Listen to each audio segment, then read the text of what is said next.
We should have some singing.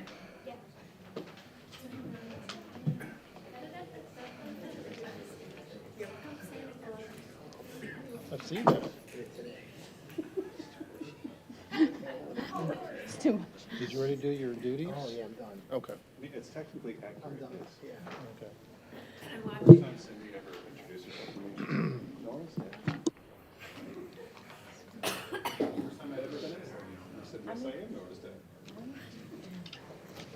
It's good, it's good. That's true. When I'm at school, I'm Graber's husband. Or Graber's, yeah, I'm Graber's husband. This is Graber's husband.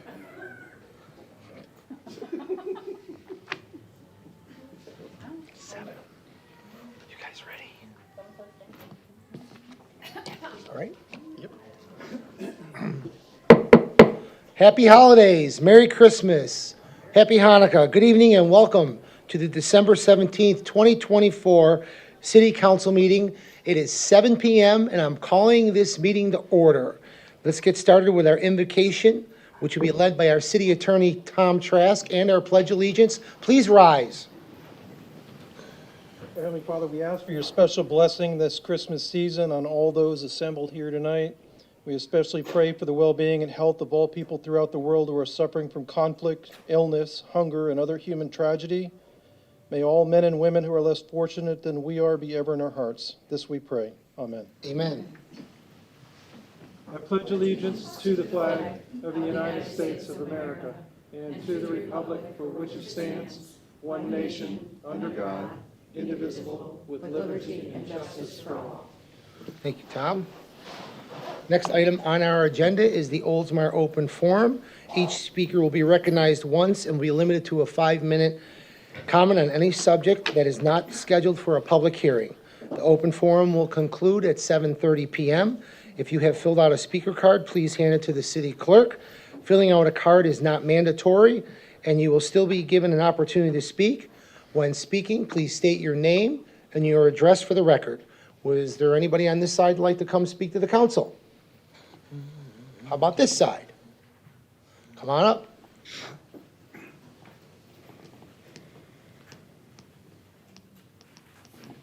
Jerry Beaverland, 512 Pine Avenue South. I never take notes. I just speak out of my mind and my mouth, and sometimes my mouth gets me in trouble. And tonight I had so much to talk about that I carried a note. That's always been taken care of. So I've just got 2 things to say. Merry Christmas to everybody. You're happy, aren't you? Got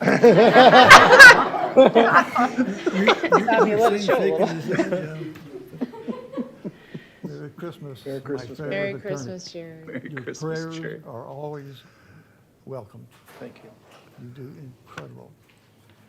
He's one of the best attorneys in the state of Florida. No, he is the best attorney in the state of Florida.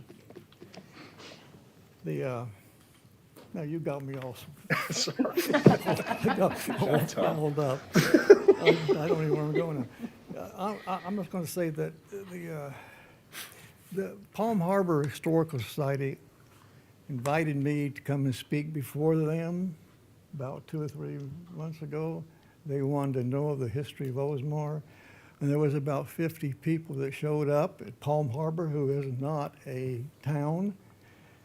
Had a great evening, and there was a couple of people from the city of Oldsmar. It was a great time. And everybody was impressed with the history of Oldsmar. Okay. Anybody know about Jefferson County here in Florida? Okay. Jefferson County is up next to Tallahassee. My beautiful sweetheart and I bought an antebellum house up there years ago. 6 fireplaces, 2 stories, beautiful house, veranda all around the bottom, veranda all around the top, the 2nd story. And it was dilapidated. Hippies lived in it. They painted it yellow and bricked up all the fireplaces. We bought it, and we restored it back to its farmer glory.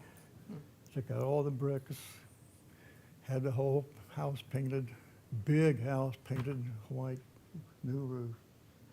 And it was on the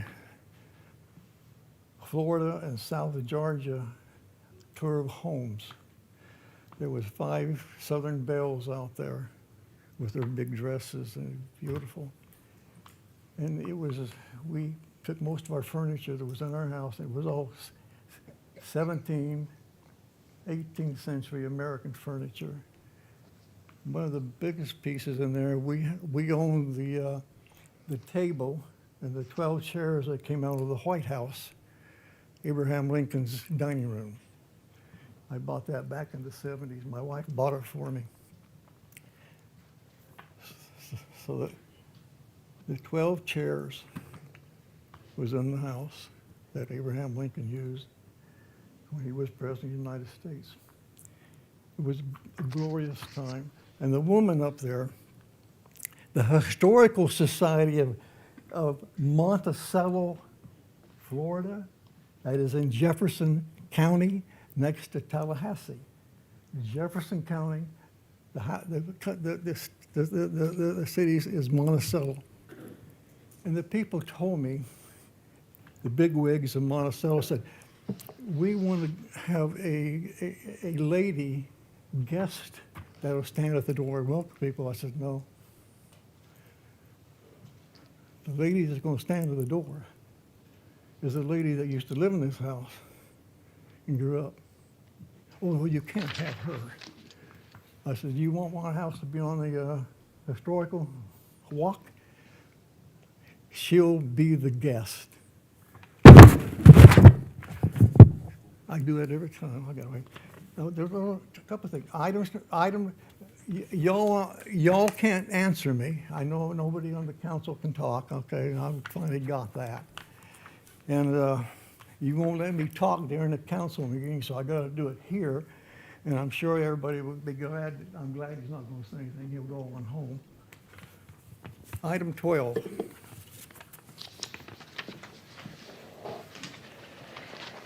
When that comes up, I would suggest that you go in great detail what you're saying. I wish I could push that thing up. I'll shut up. I'm not going to stay for that, but I would like to know what you're all going to say about that. Item 14 and 15.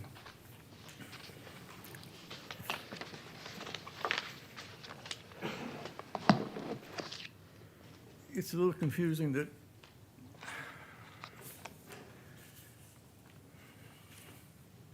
a long time ago, there was a guy that was here in town, and I helped him get a building. He was a pitcher for the Detroit Tigers. He's back, and the city won't let him have a workout down there with some of his students. He teaches pitching here in town. And he was going to do it for, they said he was costing too much money. He was doing it for free. And the last one, there's sidewalks all over this town that's trippable. There's one right next to my house. My blind son fell over here because one was sticking. I fell out here in the, here.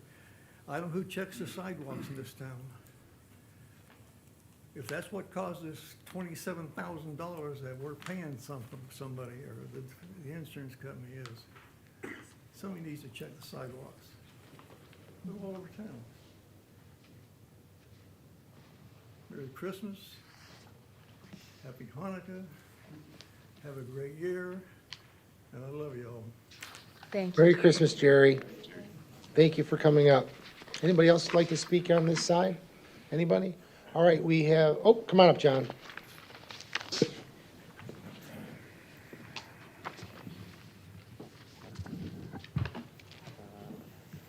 Merry Christmas. My name is John Dorrell. I live on Lemonwood Drive. I'm an economist. I love Oldsmar. I love Christmas. It always makes me think about It's a Wonderful Life with Mr. Potter and George Bailey. So we had a great Christmas event. I saw Santa there. I heard Mayor Dan was there. Didn't see him. But we had a good time. So I had a couple good events this past month or so. The car event was excellent. Oldsmar loves their cars, and so that was a lot of fun for the kids. And the Christmas event was great too. And if you're like me, you're finishing up you got one more week for Christmas shopping. And I just encourage people to shop local if they can. We all use Amazon. We all go to Walmart. But if you could shop local, it does help. And my favorite place to do that is the Oldsmar Flea Market. According to the website, they have 2.5 million visitors each year, 280 vendors. And the website says the owner has plans to spruce up the market, quote. I love going there because you can just find unique stuff, and you never know what you're going to find there. It's a very diverse place. If you just walk around the flea market, it's very organic. Everyone's very proud of their little businesses, their little shops, their little entrepreneurship businesses. So over the past few years, I've just seen it run down. It just gets more and more dilapidated, and that's kind of discouraging for, I think the town of Oldsmar, the city of Oldsmar, deserves a better looking place. So I hope the owner of it improves it instead of letting it just run down. Because we have, if you think about it in terms of employment, 280 vendors. That's one of the biggest employers in Oldsmar. So I just wanted to bring attention to that. Really, the owner of it has the opportunity to be a Mr. Potter, someone that just cares about money and grinding down the little people, or a George Bailey. So I hope he chooses to be a George Bailey. I hope he chooses to fix up the flea market, because it has a lot of charm. It once was great and a nice looking place, and I hope it becomes that again, because it's very we don't need more of the same. We don't need more strip malls and apartments and more traffic. But if we could fix up the flea market, if the owner could put some more money in, I think that would fit in with the Christmas spirit. And I encourage people to go shopping there too. You never know what you're going to find. So, Merry Christmas. All right, thank you, Merry Christmas. Thank you. All right, Suda, you're next. Come on up. Oops, I picked up the card. I'm not going to bend over because my back hurts. Hi, everyone. Happy holidays. Suda Yantis Cologne, 402 Arlington Avenue East in our beautiful town of Oldsmar. We are here this evening to share with you a little piece of joy and delight to get you in the holiday season. And we have a few of our students from Opal Theater here with us tonight. Let's hope this song is queued up at the right spot.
Well, we are proud to announce, after a long wait, of course, we had our show originally scheduled for October 12th, our Frozen Junior show.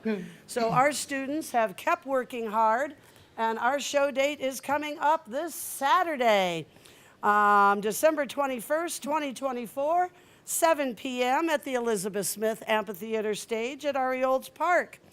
We invite you to come and enjoy dinner and a show, Pit Stop on Wheels and Uncle Dave's Kettle Corn. We'll be opening up at 6 p.m., so come have a bite to eat.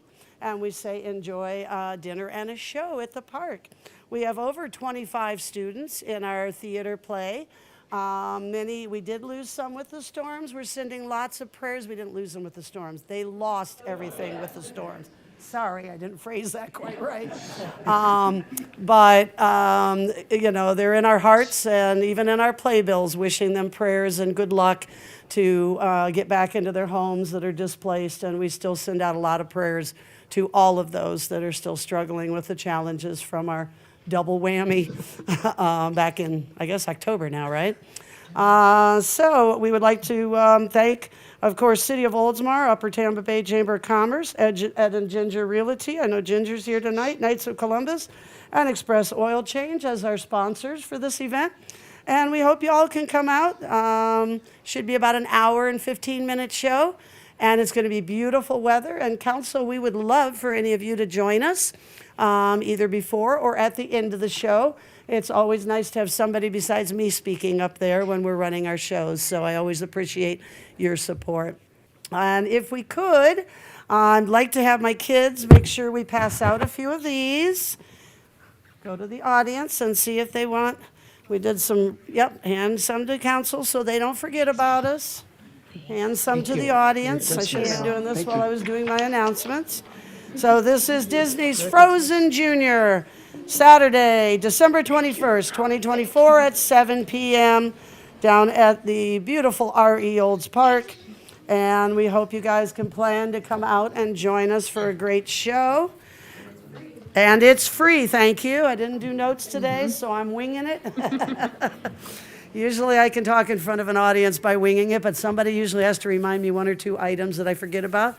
Kids, did I forget anything else? It's going to be fun. Let it go. Mr. Hector's home painting sets right now until I get home to continue painting. And would council be able to get a quick photo with us? We would love that. Do you want us down there or behind them? Whichever you'd like. I do have one with you guys all grouped down here, but I like you. I like you guys with the kids. Okay. Come down, be with the kids. Come be with the kids. Squish together, guys. Let them in behind you. Come forward. Squish together. Let them get in behind you. Savannah, come forward. Let them get in behind you. You guys are shorter than they are. You got one too? That's what's very nice. Thank you so much. What? I'm in Chip's way now? Look here. I'm in the official. That's true. What? I'll go on this side. I'll go on this side, balance. Here we go. I'll grab my phone and take a photo. See what happens when you're official? Do you have any applications? No, it's all good. Nothing I can't share publicly. Okay.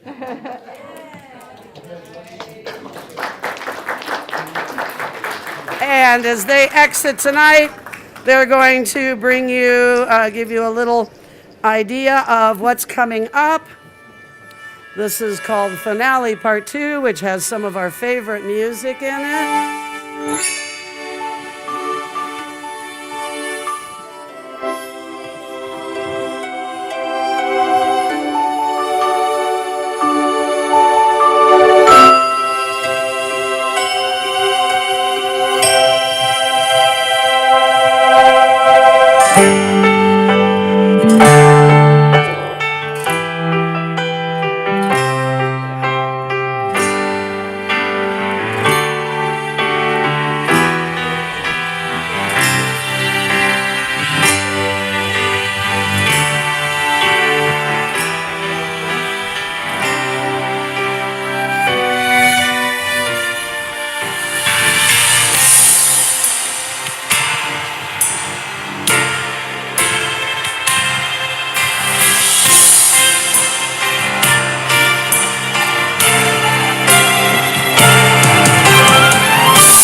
show, so have your tissues at the end. It is fantastic, and the extra couple months gave us a lot of extra practice, so we hope to see you all Saturday evening. Thank you. Thank you. Thank you, Suda. And I'll be back for the other part of the meeting.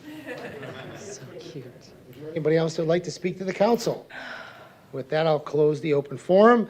Next item on our agenda is the community minute, which will be read by our city clerk, Kristen Garcia. Thank you, Mayor. Oldsmar Historical Museum is open now, Tuesday, Thursday, Friday from 12 to 4 p.m. or email libraryinfo@oldsmarfl.gov to schedule an appointment.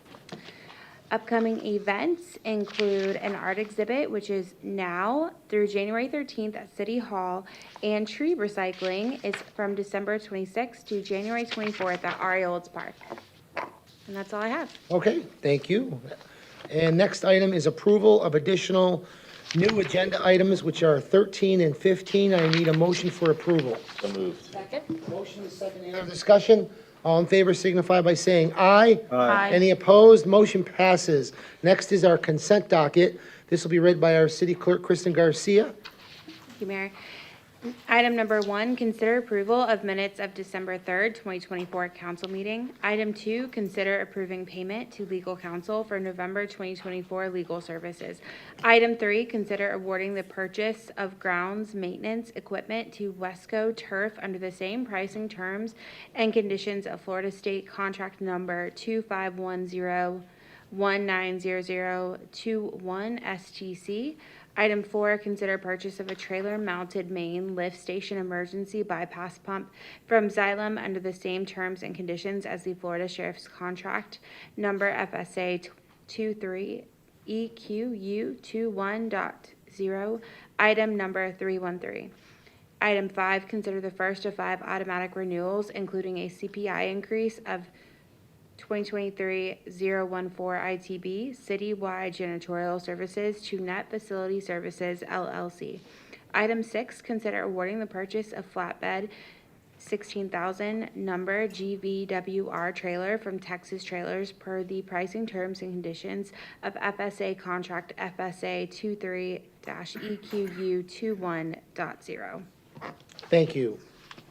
Much appreciated. Does anybody wish to pull anything from the consent docket? Okay, with that, I'll entertain a motion. So moved. Second? I have a motion and a second. Any other discussion? All in favor signify by saying aye. Aye. Any opposed? Motion passes. Item 7 is our city attorney, Tom Trask. Thank you, Mayor. Item number 7 is the public hearing and first reading of ordinance 2024-20. I'll read that ordinance by title only.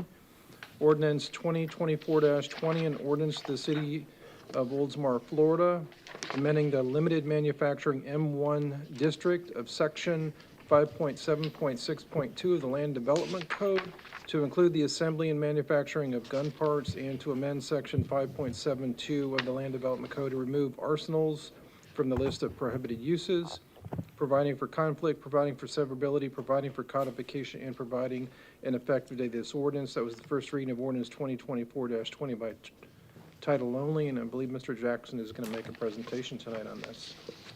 Good evening, Matt Jackson, Planning Manager.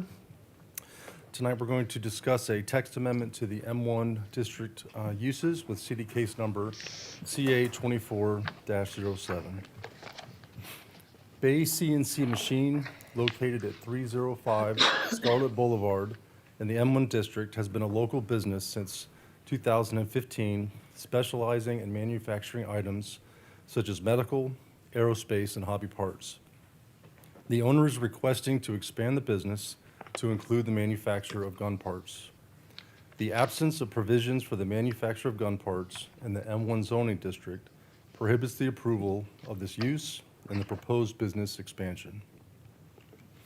So this is a request to amend the M1 zoning district of the city of Oldsmar, amending section 5.7.6.2 of the Land Development Code to include the assembly and manufacturing of gun parts, as well as section 5.7.2 of the Land Development Code to remove arsenals from the list of prohibited uses. Arsenals is requested to be removed as the storage of gun parts could be construed as an arsenal use. The text amendment was reviewed against the three conditions outlined in section 3.13.2. The first being that the amendment complying with the comprehensive plan and advances the purposes of the Land Development Code. The amendment is consistent with the comprehensive plan. Manufacturing light uses are permitted by the county-wide rules under the employment land use. Manufacturing light use includes a use engaged in the manufacturing predominantly from previously prepared materials of finished products or parts, including processing, fabrication, assembly, treatment, packaging, storage, sales, and distribution of such products within an enclosed building. The city's comprehensive plan future land use category equivalent for the employment is the industrial limited category, which includes manufacturing light uses under its corresponding category. The IL category includes businesses with minimal air noise pollution and appropriate for uses with minimal adverse impact on adjoining uses. The expansion of the existing business is expected to continue to meet the intent of the IL category. The definition of the M1 zoning district states it was established to provide suitable areas for clean, low-intensity manufacturing, producing minimal air noise pollution. Additionally, the M1 limited manufacturing district is intended to support the appropriate development of lands designated as industrial limited in the comprehensive plan. Number two, the amendment will contribute to promote the community welfare. The proposed amendment may contribute to promoting the community's welfare through economic development, the first being business growth and retention. Including the new use in the list of permitted manufacturing activities will encourage investment in equipment and supplies and allow businesses to expand their product offerings. Also, it may attract and retain talent. Expanding the allowable use may lead to the creation of new jobs. This reduces unemployment and provides income to more people. In addition, economic growth often attracts talented individuals to the community. The last criteria being that the amendment will not grant a special privilege to the property owner. The proposed text amendment will grant future applicants the same assembly and manufacturing opportunity throughout the district. Two other things I want to discuss. First is the state preemption. Florida statute 790.33, titled Field of Regulation of Firearms and Ammunition Preempted, establishes that the state of Florida has exclusive authority over the regulation of firearms and ammunition. This statute prohibits local governments creating their own laws or regulations related to firearms and ammunition, including manufacturing. Only the Florida legislature can regulate firearms and ammunition, and local governments are prohibited from enacting any rules or ordinance in this area. Second, under the current City of Oldsmar Land Development Code, Section 14.3, new and expanding manufacturing businesses in the C3, L1, M1, and IPD zoning districts are required to submit an industrial development report. This report ensures that manufacturing operations do not adversely affect surrounding land uses, city facilities, or public health, safety, and welfare by detailing potential contaminants, hazardous materials, and processes that may impact the city's wastewater treatment facility or pose safety risks. As such, staff recommends that the City Council adopt an ordinance to amend Section 5.7.6.2 of the Limited Manufacturing District to include the assembly and manufacturing of gun parts, and to amend Section 5.7.2 of the Land Development Code to remove arsenals from the list of prohibited uses. At the December 11th, 2024 meeting, the Planning Board voted unanimously, recommending approval, and the staff report is submitted for the record. This does conclude my presentation. I'm happy to answer any questions. Thank you very much. Do you have any questions for staff? Nope, I don't either. So I'll entertain a motion. We need public Oh, I'm sorry, you're right. I'm going to open up the public, this is a public hearing, I'm going to open the public comment. Is there anyone that'd like to speak on this item, for or against? Yep, come on up.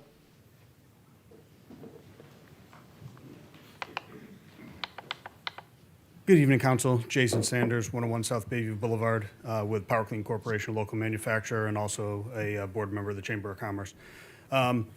I know Mr. Valdez now through a few instances of visiting the business. We've done it with our business, we mean business meetings as well, and used his place. He's been here for a decade as it is, and anything that he's asking for with this change isn't anything outside of his purview of what he's been doing for the last 10 years. He's a part manufacturer. He was asked to make a part. The fact that it goes into a firearm in this case was mostly unknown even to him, during the beginning of the process, because he was just asked to make a part. A lot of times people do that to keep more information proprietary and piece it somewhere else. So just to continue doing what he's been doing as a manufacturer in Oldsmar is what he wants to do and grow the business. So I'm just hoping, I'm here to just back him with that and hope that you guys will agree. So, thank you. Thank you. Yep. Anybody else? All right, with that, I will close. Oh, I'm sorry, come on up, sure. Good evening, everybody. My name is Leonardo Valdez. I escaped from Cuba in 1994. So I was in Guantanamo Bay. The U.S. Coast Guard picked me up from international water and put me back to Guantanamo Bay. That's United States property. So I was there for 1 year. So I went there and I learned a little bit English, and it was all the military there teach everybody that doesn't speak any English how United States work, how you have to follow the rule in America. So I was there for 1 year. And then in 1 year in 1995, August 31st in 1995, I arrived to United States. So I was in Florida for only a week. And I went to immigration, and I told the immigration that I want to go somewhere that I can learn English and go to school. So they sent me to Guantanamo Bay in California. So Guantanamo Bay, I worked for 10 years there. I went to school. I work in full-time job, part-time job, and go to school. And I pay my school, my own class in college. So, and I was there, and for 10 years, I learned a CNC machine. I never touched any computer in my life. I never see ever any CNC machine. So the only thing that I was working in Cuba was a manual machine. So I arrived to the United States, learn English, learn computer, learn program, and do all kind of manufacturing for United States government. Because I moved in 2004, we moved to Florida, okay, from San Diego. In 2005, I bought a house, and I used my house against to my first machine as a collateral. So I bought a machine in 2007. That's when I started my own business. And it was really bad. And that point was the economy was really in bad situation. So I started my business in 2007, and a lot of people told me, "Are you crazy? Look at how the economy is looking." I said, "Well, this is my time." So before I start my business, I used to work for Tampa Brass and Aluminum Corporation and different companies. They do part for Raytheon, Lockheed Martin, Honeywell, for all those companies for the government. So even now that I'm trying to apply for the FFL license, the government approved. They went to my shop and they approved, but Oldsmar City, there was not permission to anybody doing that, but the government approved me. So even now that I'm not FFL, I make a part for Minson, okay, here in Oldsmar. And not just me, all the company around here made those kind of parts for the government, for the United States. So I'm here, I'm really happy to be in Oldsmar, and I'm really happy to be part of the American because I'm a USA citizen too, and I'm support America 300%. So what I'm trying to do is to bring more business and expand my business. And I bought the business, the building in 2015. And I started one machine in 2007, one machine. And now I have like 18 machines. And I work every day, Monday to Monday, every day. So I'm trying to get my next level to get it. I'm doing also the AS9100. I don't know if any of you guys know the AS9100. Okay, that's another license they give me through do business or straight with the government. So now I'm subcontract for those people that have the license, the AS9100. I'm subcontract to them. But the government know, like Raytheon, Lockheed Martin know that they sub job to me. And I'm trying to get with them straight I don't want to be the middleman. I don't want to be somebody in the middle. I don't know if you understand what I say. Yes. You did great, and I just wanted to tell you, I went with a tour with the chamber to your facilities. I was very impressed, very impressed. So Okay. thank you for coming and speaking. Okay, thank you. Thank you. Thank you. Is there anybody else to be for or against would like to speak to the council? All right, with that, now I will close the public hearing. I'll entertain a motion for approval. So moved. Second. A motion, a second. Any other discussion? I'm always amazed at the diversity of businesses we have in our city. It just blows me Yeah, away. it really every is. time. Just thank you for sharing your story, sir. It's very interesting. Anyone else? Nope. We're good? Okay, thank you. Roll call, please. Vice Mayor Graber, Yes. Councilmember Tatarzewski, Yes. Councilmember Knapp, Yes. Councilmember Gannon, Yes. Mayor Shiraki. Yes. Ordinance 2024-20 passes on a first reading with a vote of 5-0. Thank you very much. Next item is item 8. Thank you, Mayor. This is Resolution 2024-52. I'm going to read it by title only. A resolution of the City Council of the City of Oldsmar, Florida, declaring Valerie Tatarzewski as council member, seat 2, and prescribing the ballot language for March 11, 2025 municipal election for the position of mayor and for position of council member, seat 4, and providing for the effective date hereof. That was a reading of Resolution 2024-52 by title only. Kristen, did you have anything that you wanted to add on this? I did not. Okay. Thank you, Mayor. Thank you, Tom. I will entertain a motion to approve. So moved. Second. Yeah, there you go. Motion is second. All in favor signify by saying aye. Aye. Any opposed? Congratulations. Congratulations, Valerie. Congratulations, Valerie. Awesome. All right, thank you, Tom. You got off easy tonight. All right, next is our city manager, Felicia Donnelly, with item 9. Thank you, Mayor. Item number 9 is a public art master plan presentation. The Oldsmar Public Art Task Force was appointed by the City Council in October 2023 and tasked with drafting a master plan for public art. Joan Byrne is here to give a presentation.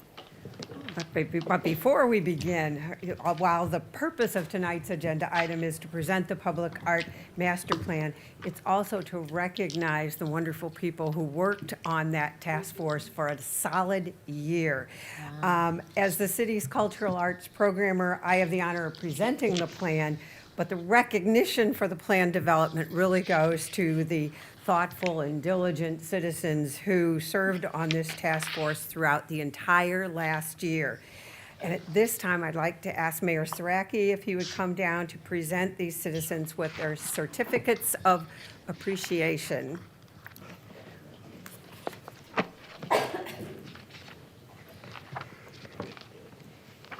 And then after receiving the certificates, if each of the task force members would stay up here, we want to get a nice group shot with the council members on the dais. So the first task force member is Carmen Blott, who will hobble up here.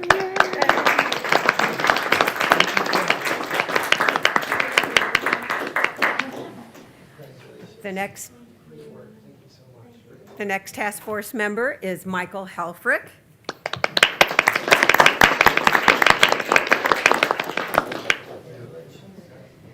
The next member is Amber Stevens.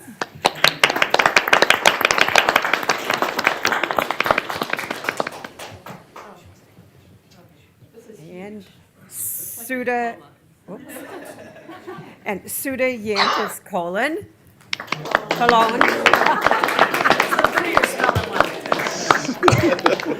That got your attention. Oh, dear. And there is a fifth member who was with us almost the entire year, but has since moved, unfortunately, out of Oldsmar, Nettie Croy. So we do have a certificate, which I'll try and send her. Councilwoman, So. come down for a picture, please. Oh, can we go back, can we stay back there and like, goes for a better picture? You guys know art better than us.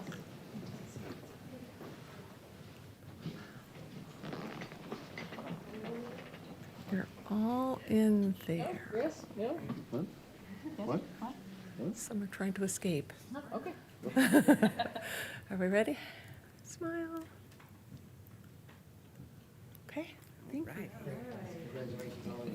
Thank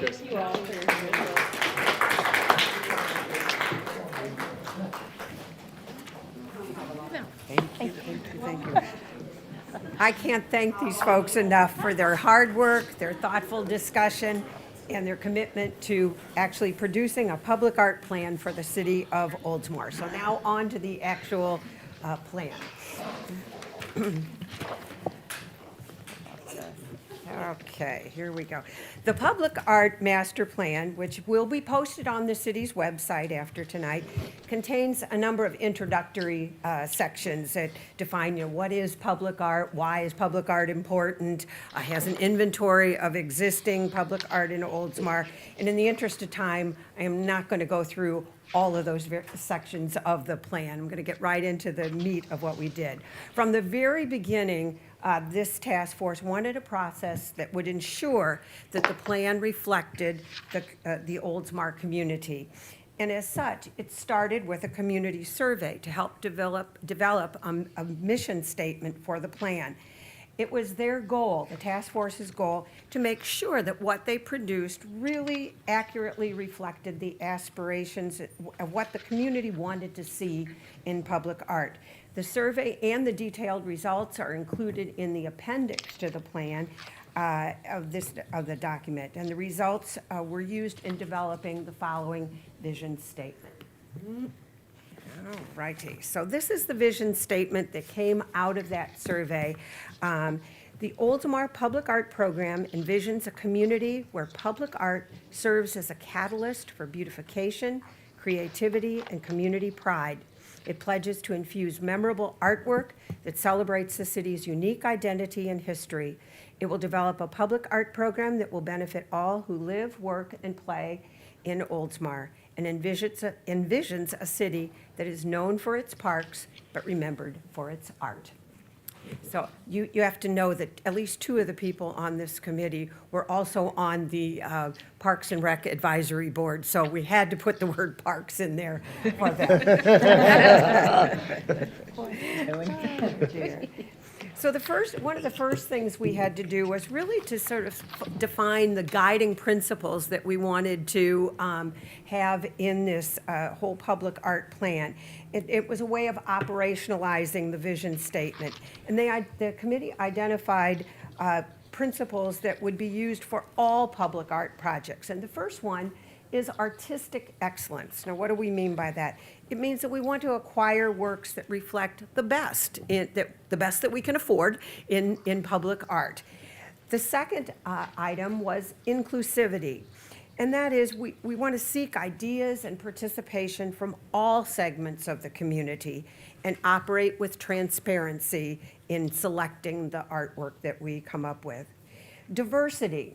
And in this sense, it means providing opportunities for artists of all backgrounds, and it also means promoting variety in terms of artistic approaches and different themes.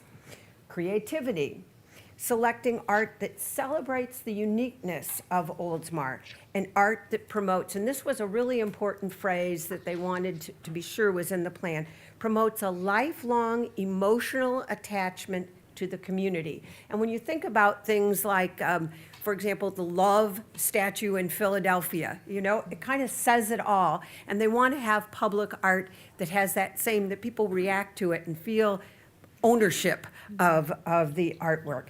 And then finally, accessibility, placing public art in areas where the most people can see and interact with it. Those were the important sort of guiding, overarching principles for the public art plan. The next step was to develop some thematic goals. And those goals also inform each of the action steps in the master plan. The first was to create or enhance a sense of place. In other words, it brings a location to life. And for example, you can think of something like, the bean, the big thing that you see people in Chicago that reflects people when everybody wants a picture standing under it. That's the kind of art that they want to do, that it creates a sense of place. They wanted to create or enhance the pedestrian experience. In other words, making art a part of the walking and biking experience, not just for the roadways in the city. They want art that will create or enhance identity. So commissioning art that is unique to, I think of the recent piece we added to the sports complex, you know, and it celebrates all the different sports that we have, and it's unique to Oldsmar. Are the wings, which are made from Oldsmar parts. I mean, what could be more representative of Oldsmar? And finally, create or enhance connectivity. So engaging the trails and the different pathways where people walk that connect neighborhoods and points of interest in Oldsmar. The next task was to identify priority locations for future artwork. Now, you will see the first two items up there are still kind of in limbo. Why? Because State Street, while it's really important, is still going through some development. Until we know what's going to happen there and see if we can engage some private development to work on public art pieces, we think maybe that should be kind of put on the back burner. Once that goes forward, that becomes a very high priority. The second area for public art were entrances to the city. But as many of you know, those are usually major, or many of them are major roadways like Tampa Road, which we don't control. So until we can figure out a way to work with that, or areas that are near to those entranceways, that one is kind of, again, on the back burner. So where does that leave us? Well, medians. We have the advantage that so many cities don't have of these big, beautiful, wide medians that run from, from here all the way down to the bay, on Bayview, on Park Boulevard, and Lafayette.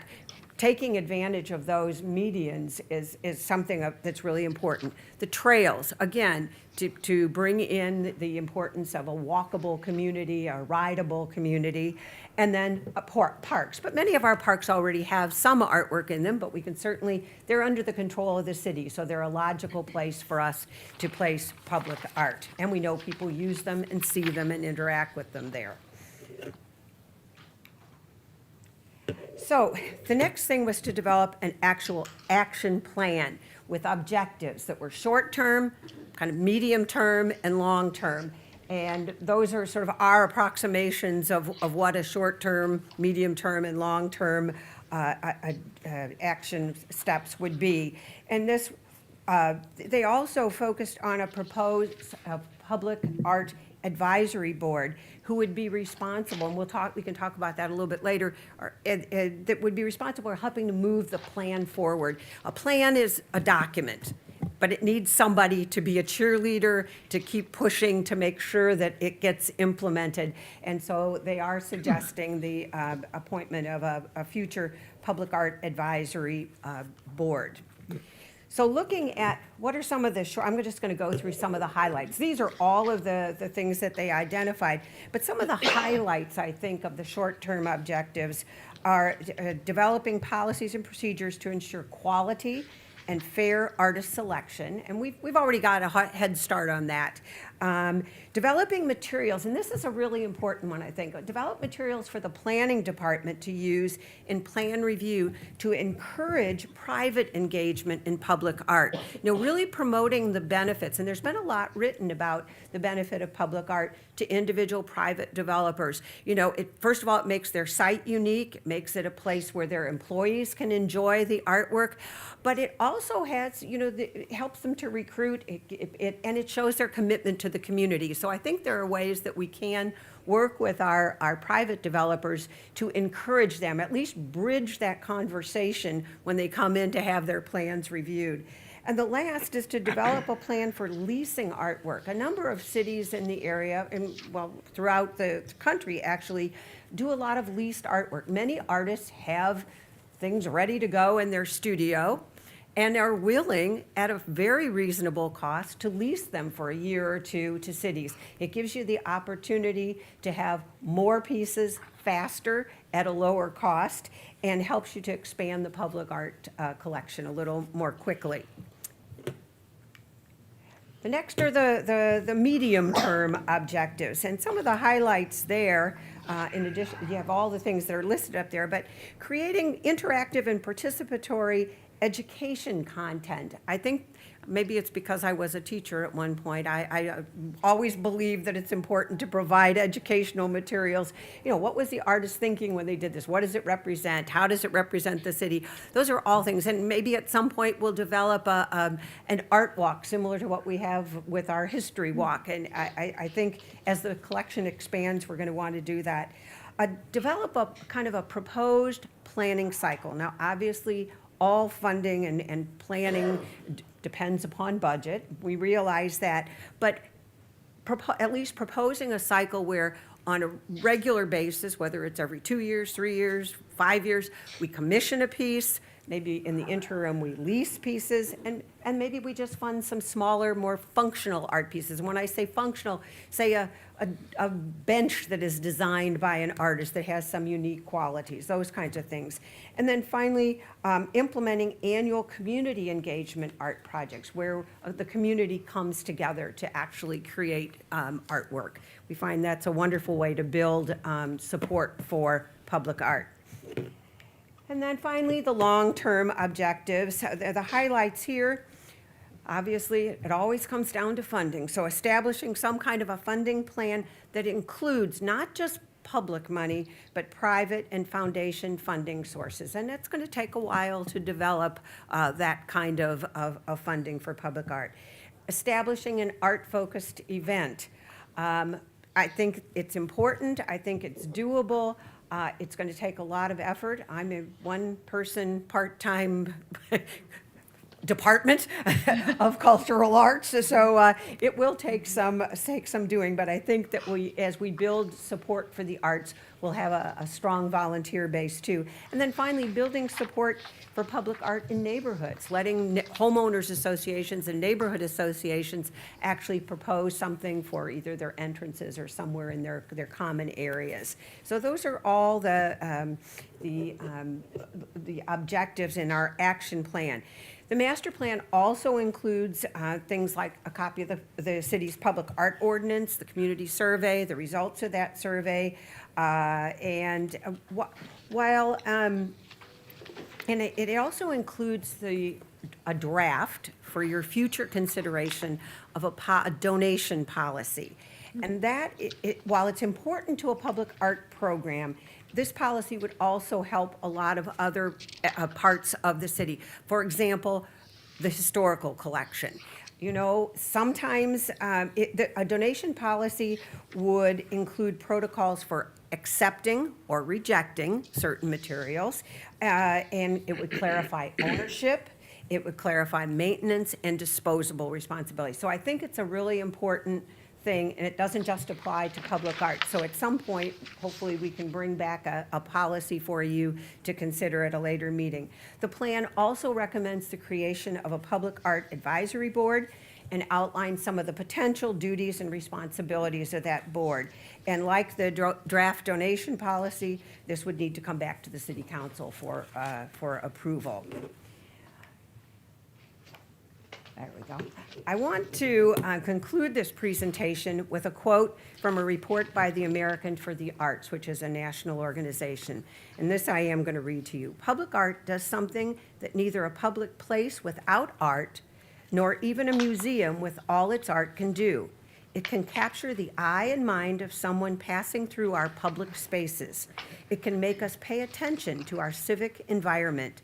Carefully conceived public art installations and environments, rich with connections to our history, the natural world, or the ephemeral quality of life, help make places of meaning within a community.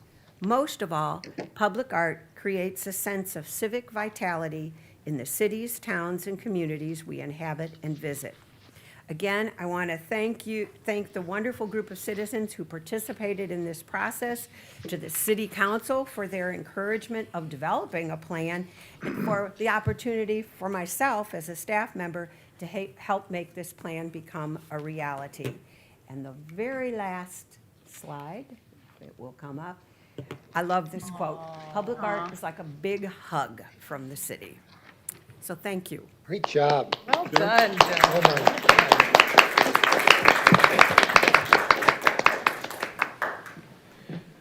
Joan, thank you for all you do for our city. I love your art shows. Thank you very much. Great presentation. All right, thank you. Item 10. Before I move on to item 10, I just want to note that the public art plan is attached to the agenda, so it's online in the agenda packet. Thank you. So item number 10 is another presentation for the lead service line legislation. Daniel Simpson, Public Works Director, is going to present.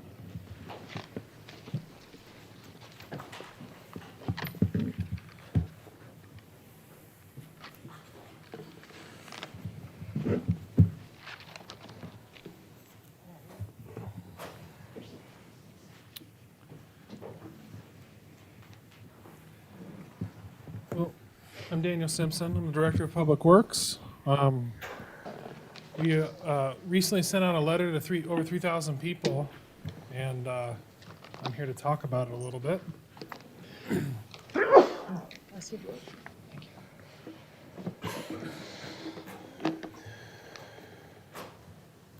I got one of those letters. Thanks, Dan. I also got one, I did too. Mr. Simpson. Yeah. Tell us more. Okay. Our neighbors are Yeah, asking, so, Mr. Simpson. so you got many people got a letter that looks something like this. So I'm here to answer that question. Why did I get this letter? So a brief history of lead regulation. I know this is exciting stuff compared to what we were talking about before. Just kidding. Okay, so in Why did I get this letter? 1974, Congress passed the Safe Drinking Water Act, which established maximum contaminant levels.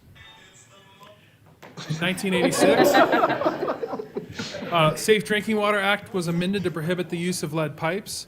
In 1989, Florida amended the Florida Administrative Code to prohibit the use of lead pipes and solder. That was only 89? That's kind of scary.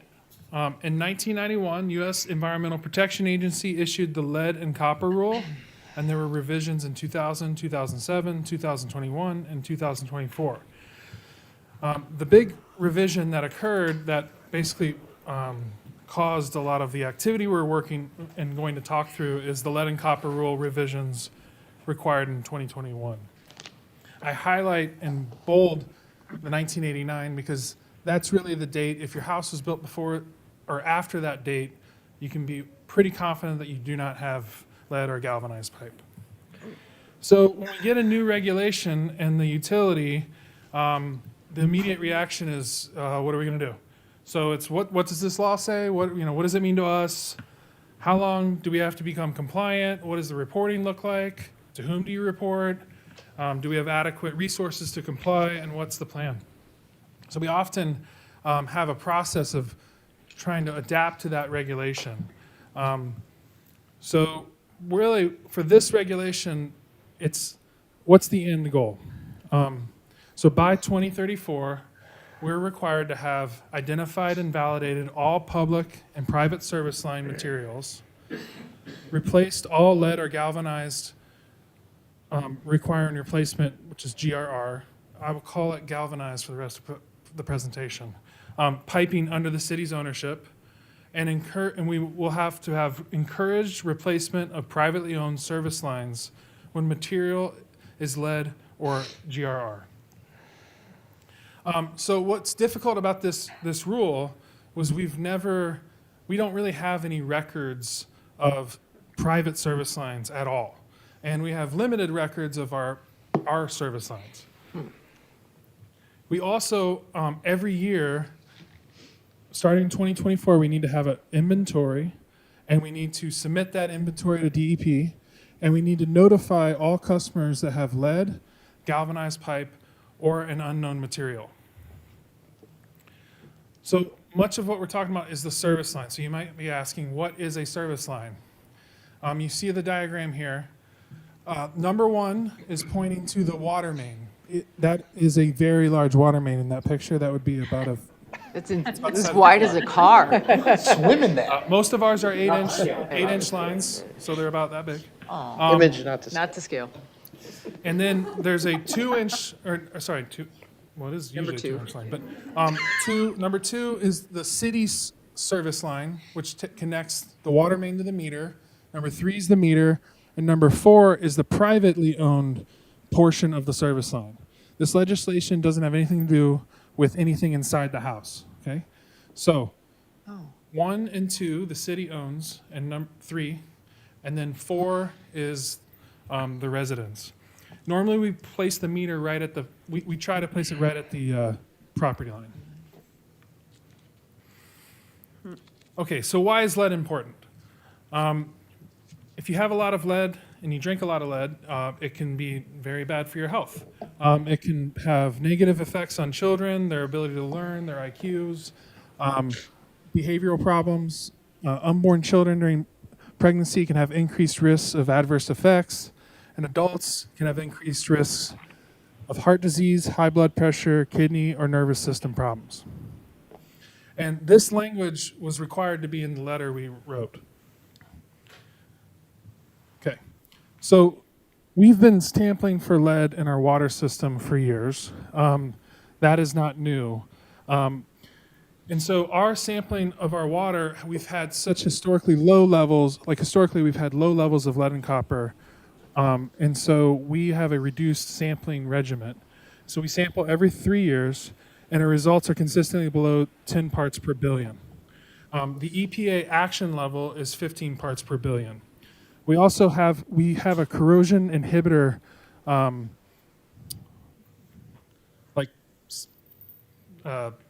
we put in a corrosion inhibitor in the water that helps. If you had a lead pipe, it would coat it so that it doesn't, the lead doesn't come off. Gotcha. So let's just say we did have an exceedance of our mandatory, our DEP regulatory level. What would happen then is we would call DEP immediately, and we would talk through what our requirements are. It would be we would issue a tier 1 public notice to customers within 24 hours, which would have media broadcasts. We would post it in prominent locations in our service area. We would hand deliver notices, and we may do other things determined by FDEP. I would imagine that we would send a Everbridge notification on your phone.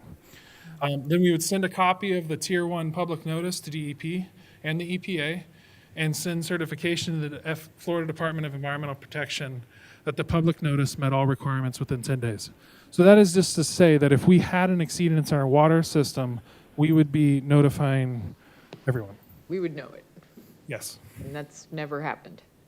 No. Okay. Well, for Oldsmar. So how are we complying with the rule? First is a records review. So what we did was go through each property and try to find out when it was built. If it was built after this date, it doesn't have galvanized piping. And if it was built before this, it might. Next, we do visual inspections. So as we're working on the water system, our crews are trying to identify the service lines. Contractor service line ID. So we are planning on doing a large meter switch out. And in that process, we're planning to scope into the identification of the service lines. Additionally, we have planning CIPs. So we haven't really talked about galvanized pipe a lot, or anything about this, but most of our water main projects are in the areas of town where we may have galvanized pipe. So the city side is being replaced. We have currently replaced we have no known galvanized or lead water mains.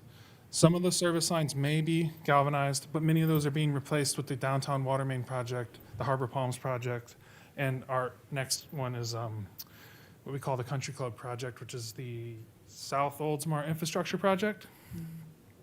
And then we update the inventory annually, or as we go. And we repeat this process. So after our initial inventory, so again, we didn't have an inventory. We created it from nothing. And our staff immediately, we had to change several people to this being their main focus. So October 16th, 2024, we submitted the initial inventory to DEP. We had no galvanized or lead water mains. There's about 6,000 water services in Oldsmar. So really for each of those, it's 2. So there's about just under 12,000 things we need to look for. On November 14th, we mailed around 3,800 letters to residents. So you did not get a letter if your water mains are known to be not lead or galvanized.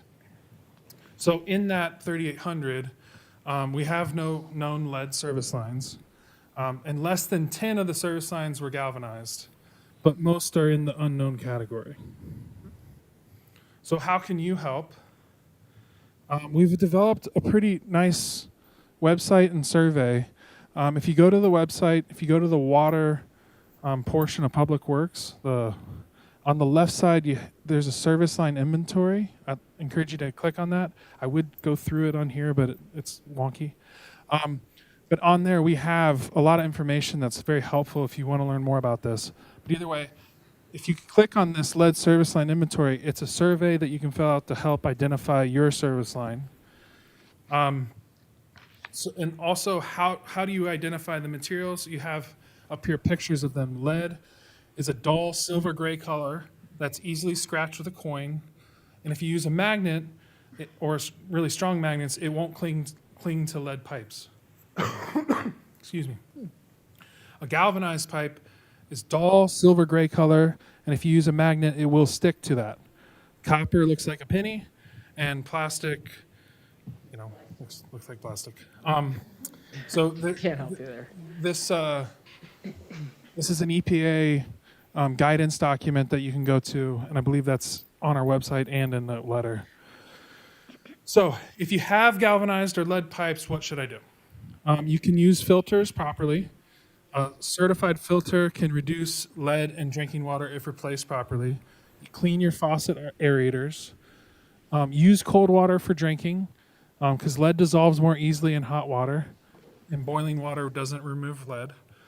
You can run your water. The more time that the water's been sitting in your pipes, the more likely you can flush your home's pipes by running the tap or taking a shower or doing laundry or doing a load of dishes. Even though we don't suspect any lead service lines, the galvanized pipe can trap lead in it because we don't know that there's never been any lead pipes upstream of those. So that's why galvanized is problematic. Okay, so in conclusion, we're committed to providing our residents with clean, safe drinking water. We're committed to transparency. We'll continue to adhere to all of the requirements of the EPA and FDEP, and we ask for your assistance and patience as we identify and validate service line materials. So each year, I kind of went over the one slide fast. Each year, we're going to have to send out this letter to everyone that has galvanized really galvanized lead or unknown pipe, and we need to complete identifying all service lines in the city, and then anything that the city owns has to be replaced. And we have a plan to do it, and we will. And they gave us tons of money to do it, right?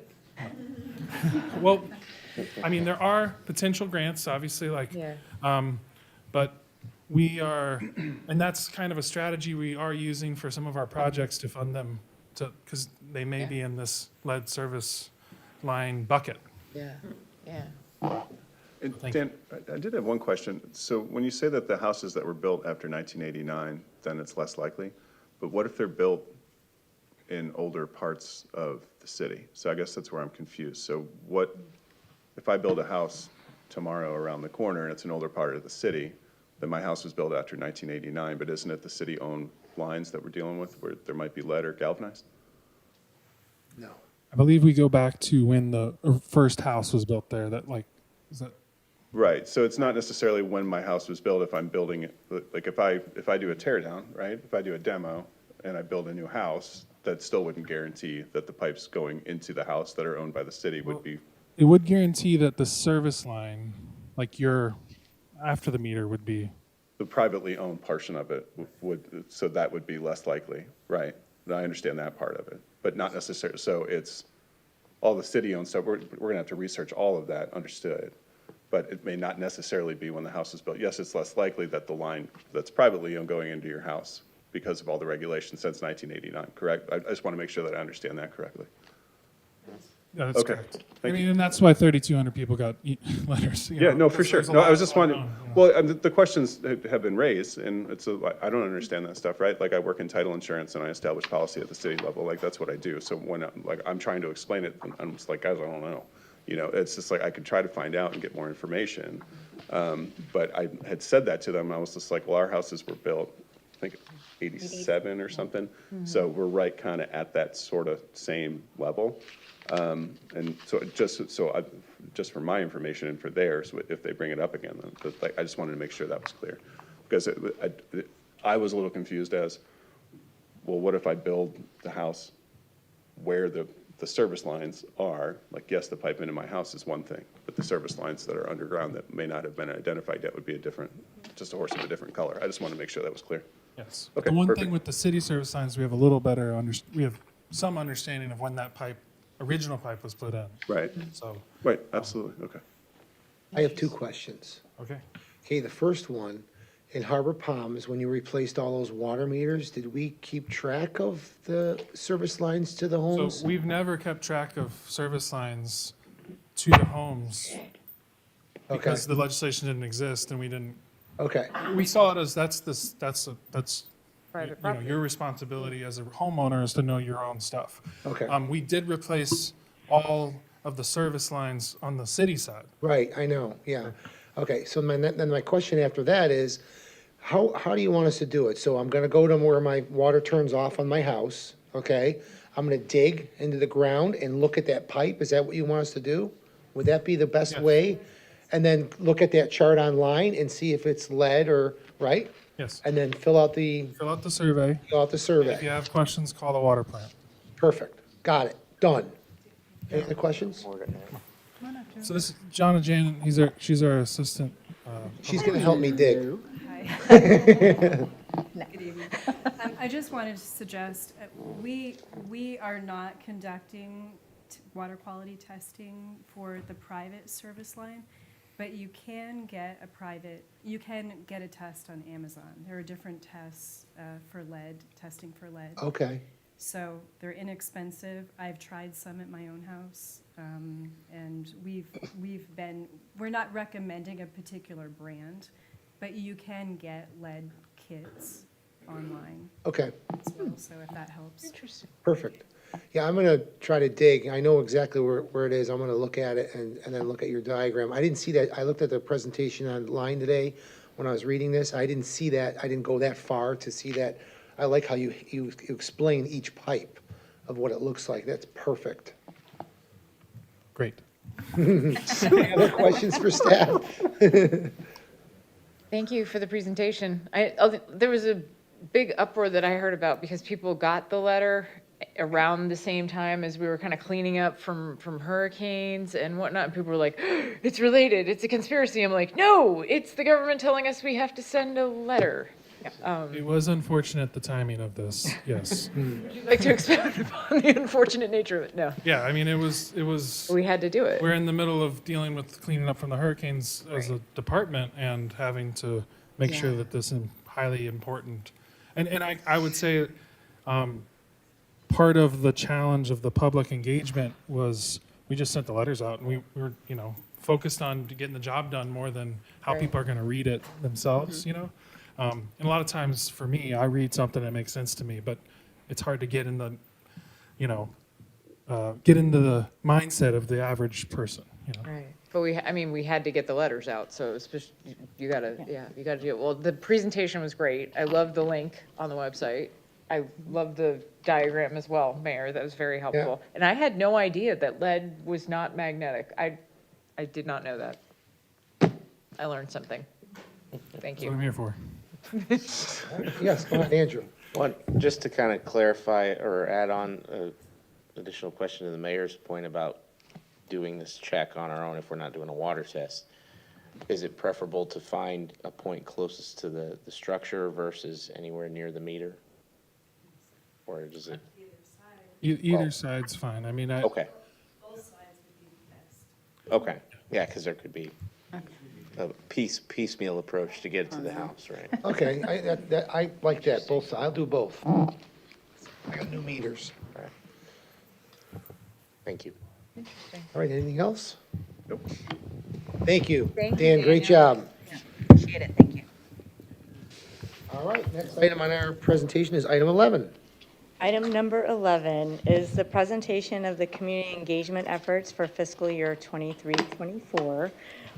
Jordan Lance, Management Analyst in the City Manager's Office, is going to give the presentation. You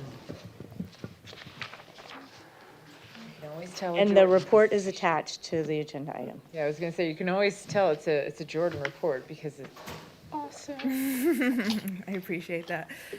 Again, thank you for having me. My name is Jordan Lance, Management Analyst in the City Manager's Office. I'm going to go over the community engagement report here. Again, you have it attached in the agenda item. I do apologize for it being late. Had a lot of stuff going on, so I'll just go over a couple things that we did in last fiscal year. All right, so this report is designed to highlight the city's commitment to open communication. It's a comprehensive record of the city's efforts to actively involve the community in the decision-making process. The community engagement report ensures that the public's opinions, needs, and concerns are acknowledged and considered. Most importantly, the community engagement report is required each year following the adoption of the community engagement policy in January of 2023.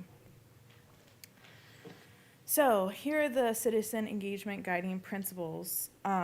This serves as a roadmap, and these principles are essentials in fostering a collaborative and inclusive approach to governing, enhancing public trust, building stronger relationships with the community. These principles are critical because they emphasize the importance of recognizing community engagement as an integral part of the governing process and problem solving. So here are the community engagement goals. We use the IAP2 spectrum of the public participation which provides a framework of community engagement goals outlining 5 levels, which are inform, consult, involve, collaborate, and empower. It's important to recognize that these projects can exist in multiple points along the spectrum depending on their nature and objectives. The IAP2 spectrum serves as a valuable guide for all of community engagement initiatives.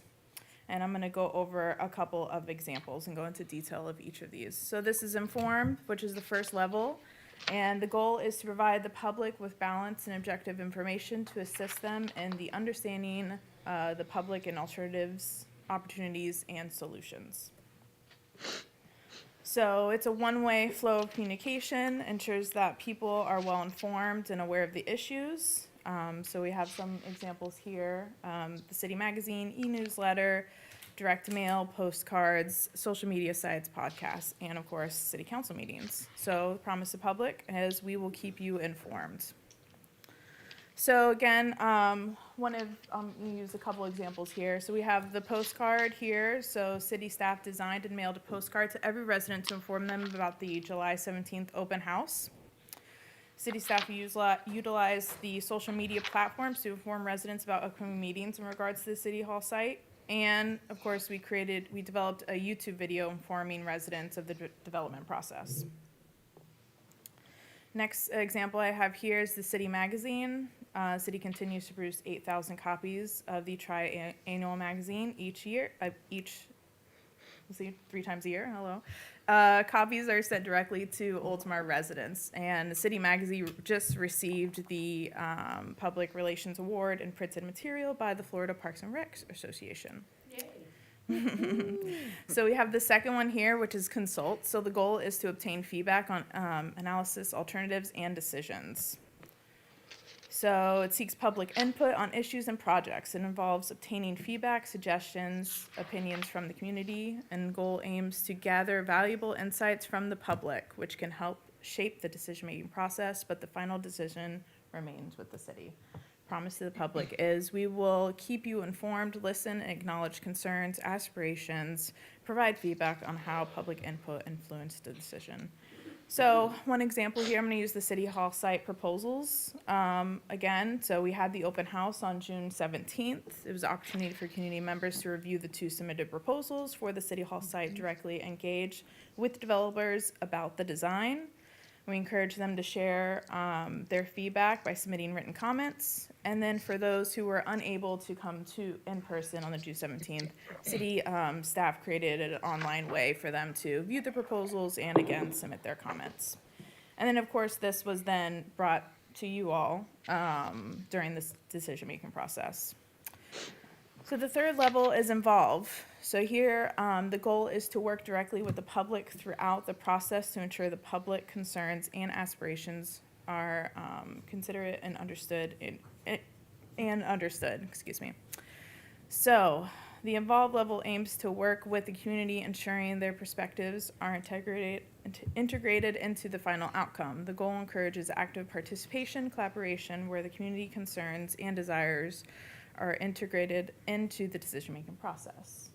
The promise to the public is we will work with you to ensure that your concerns and aspirations are directly reflected in the alternatives developed and provide feedback on how public input influenced the decision. So I'm going to use the Stormwater Master Plan as an example. We had a meeting in April 11th. A Public Works Department had a workshop, the public to learn more about the Oldsmar's efforts, and we actually have another one coming up January 14th. And this workshop encourages attendees to provide feedback on ongoing stormwater issues in their neighborhood. There'll also be an update on stormwater model that will be presented during the workshop. So we have the fourth one, it's collaborative. So the goal is to partner with the public in each aspect of the decision-making process, including developing alternatives, identifying preferred solutions.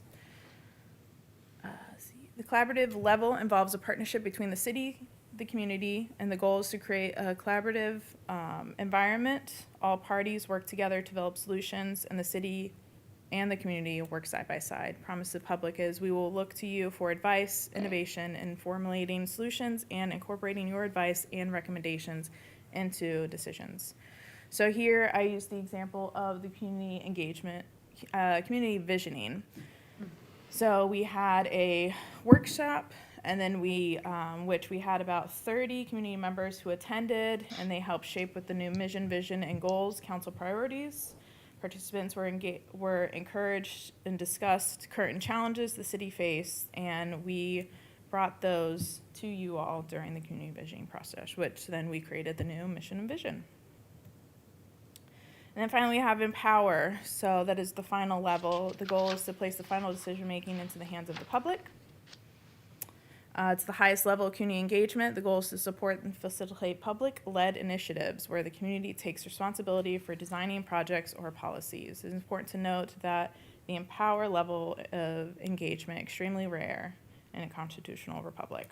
And again, so the promise is we will implement what you decide. Unfortunately, this year we did not have an empower project, but the example would have been the Oldsmar Sports Complex public art project that we did last year.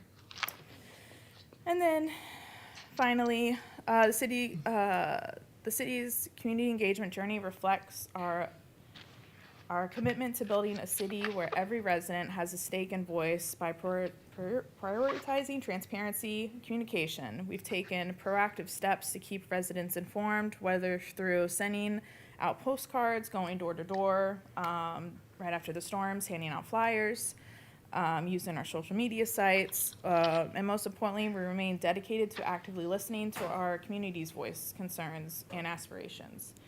As we move forward, community engagement will continue being a cornerstone of our efforts, ensuring we grow together as a connected and resilient city. And that's it. Fantastic. Great job. Any questions for staff? Excellent. All right. Fantastic. Thank you very much. Thank you for having me. Thanks, Jordan. Thank you, Jordan. Item 12. Item number 12 is to consider adopting Resolution 2024-45, multifamily middle market tax exemption opt-out. So the Live Local Act introduced a new affordable housing property tax exemption known as the missing middle exemption, which offers 2 tiers of tax relief for developments with 71 or more affordable units. Units serving households earning 80 to 120% of the area's median income qualify for a 75% exemption, while units for households below 80% AMI receive 100% exemption. House Bill 7073 was part of the 2024 legislative session's tax package, allowing the local taxing authorities to opt out of providing the AMI exemption under certain conditions. To qualify for the opt-out, authorities must demonstrate that the number of affordable units for households at or below 120% AMI exceeds the number of households in their jurisdiction based on the latest Schimberg Center report. Additionally, 2/3 vote from the local governing body is required. As the city is located within the large county with a population of 850,000 or more, it meets the statistical and administrative requirements and wishes to opt out of providing the 80 to 120 AMI missing middle property tax exemption as outlined in House Bill 7073. I think it's important to make a couple of notations. The first is we don't currently have any eligible projects for this tax exemption. So it really, this exemption also has to be adopted on an annual basis, no later than January 1st of every year.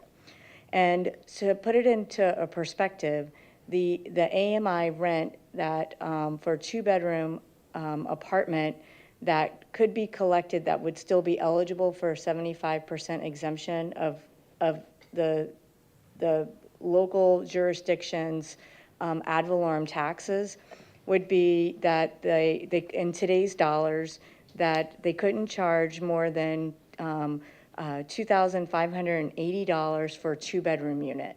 So anything below that threshold, if the council doesn't opt out, would be eligible for a 75% tax reduction. And so also if a local jurisdiction had an existing one from last year that already received the opt-out, they're eligible going forward. So this is an option to consider opting out.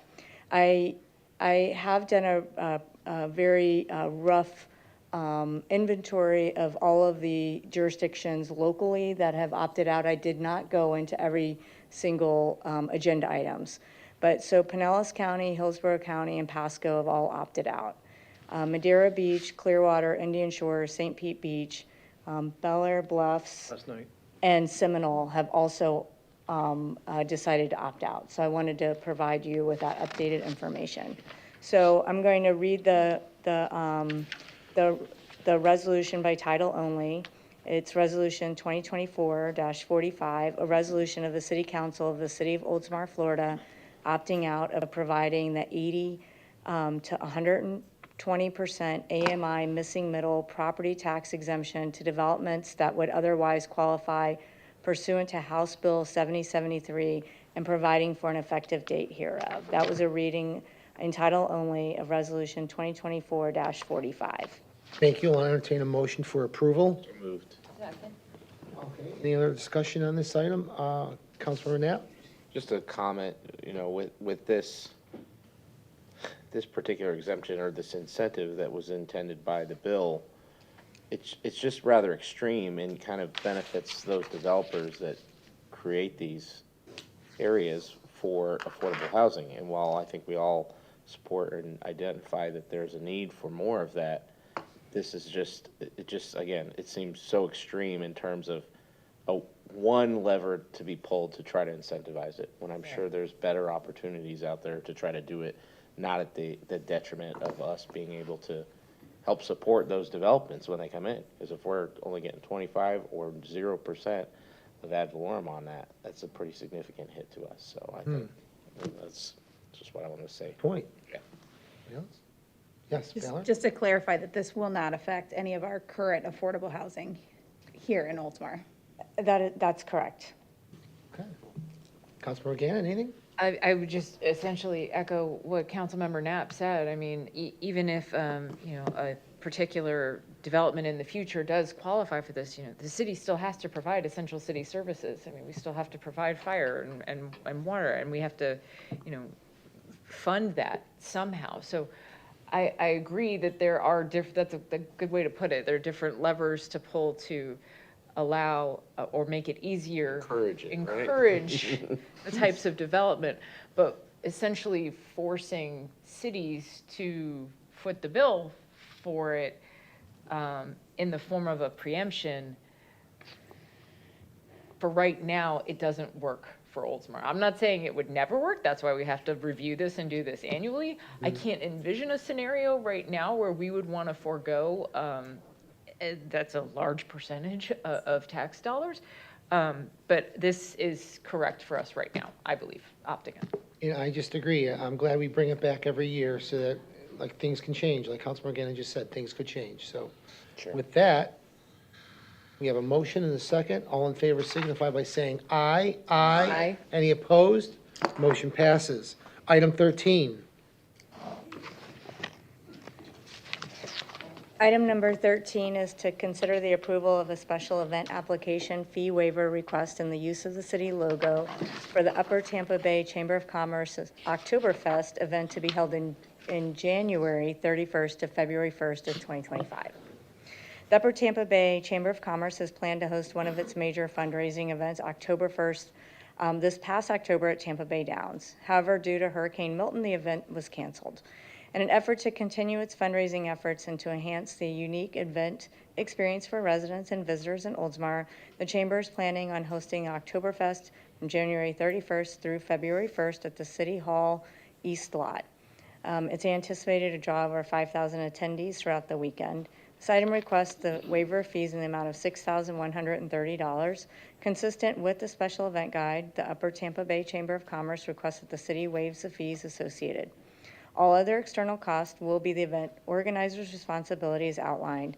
The Upper Tampa Bay Chamber of Commerce will recognize the city as a sponsor at the appropriate level and may use the city logo to recognize such sponsorship. Copy of the application is attached for your review. Staff recommends approval. Thank you. I'll entertain a motion for approval. So moved. Second. All in favor signify, any discussion? You want to come up and say something? Come on up.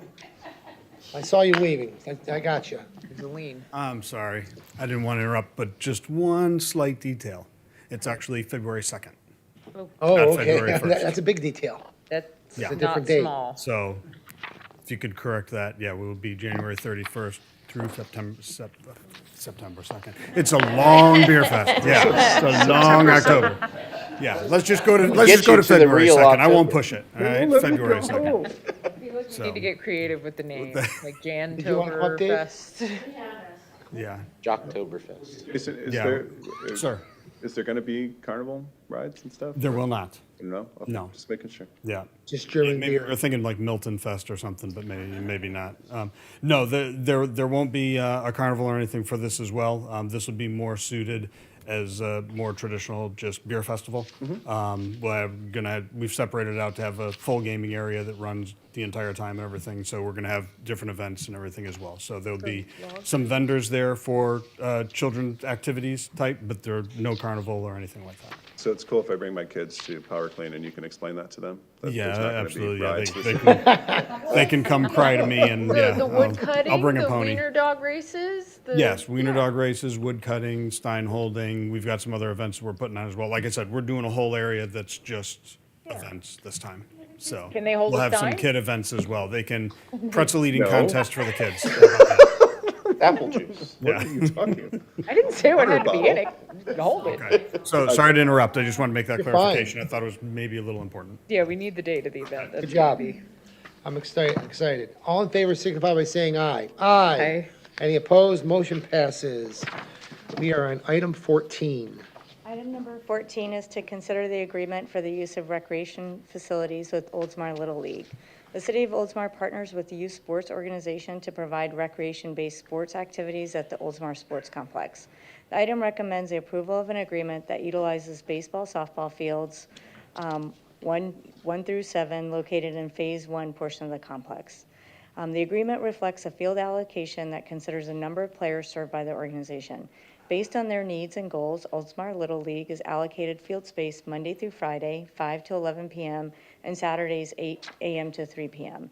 The allocation does not include Sundays or when the fields are utilized for tournaments or closed for maintenance. The league will be responsible for reimbursing the city 50% of the electricity cost for the concession stand year-round and $15 per hour per field for ball field lights whenever used. The agreement's been reviewed by the city attorney. Staff recommends approval. Thank you. I'll entertain a motion for approval. So moved. Motion and a second. Any other discussion? Starts in parks. Signify by saying aye. Aye. Any opposed? Motion passes. Item 15. Item number 15 is to consider approving payment of $27,422.31 to the Florida Municipal Insurance Trust for liability settlement deductibles through September 30th, 2024.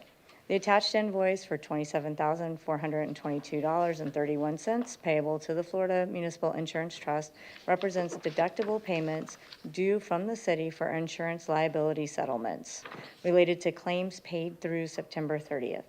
The city received a claim for a trip and fall accident that occurred on January 18th, 2020 at 600 Canal Way. The city's insurance carrier, FMIT, conducted an investigation of the complaint, after which the claimant filed suit. FMIT, in coordination with the city's attorney's office, provided response to the suit. During mediation, a settlement agreement was reached between FMIT and the claimant, and the city has been invoiced for the $25,000 deductible. The remaining $2,422.31 represents deductible payments for two smaller vehicle accident claims. Staff recommends approval. Thank you. I'll entertain a motion for approval. So moved. Motion and second. Any other discussion? Just one point of clarification. I believe Mayor Beaverland asked at the beginning of the meeting if the particular large portion of the deductible came from a trip on a sidewalk. And my understanding is that it did not. It came from the cobblestone pavers that were over a driveway. So I just wanted to, I don't know the specifics. I didn't handle that matter. I was informed by the powers that be. She's nodding in my general direction. So I just wanted to clarify that because it wasn't like a city sidewalk, although I do acknowledge that there are certainly sidewalks throughout the city that require maintenance. I just wanted to answer his question that this particular incident did not stem from that, but in any event. Thank you. All right. Thank you, Felicia. Great job today. Next is city We clerk. got to vote on it first. Oh, Probably do that. getting tired, I guess. All in favor signify by saying aye. Aye. Any opposed? Motion passes. Thank you. City Clerk Kristen Garcia, item 16. Thank you, Mayor.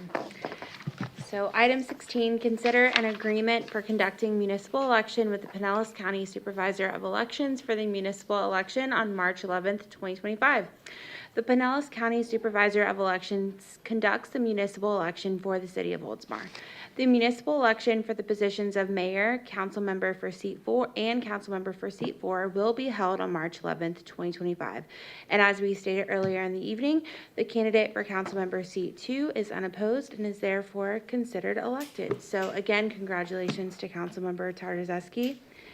And so the city will enter into an agreement with the Pinellas County Supervisor of Elections Office to prepare the ballot for the March 11th, 2025 municipal election in accordance with state election laws. And so the cost of this election, I just wanted to note, is $18,836.70. Thank you. The agreement reflects that the election is to be conducted under any applicable ordinances of the City of Oldsmar and all sections of Chapters 97 through 106 Florida statutes.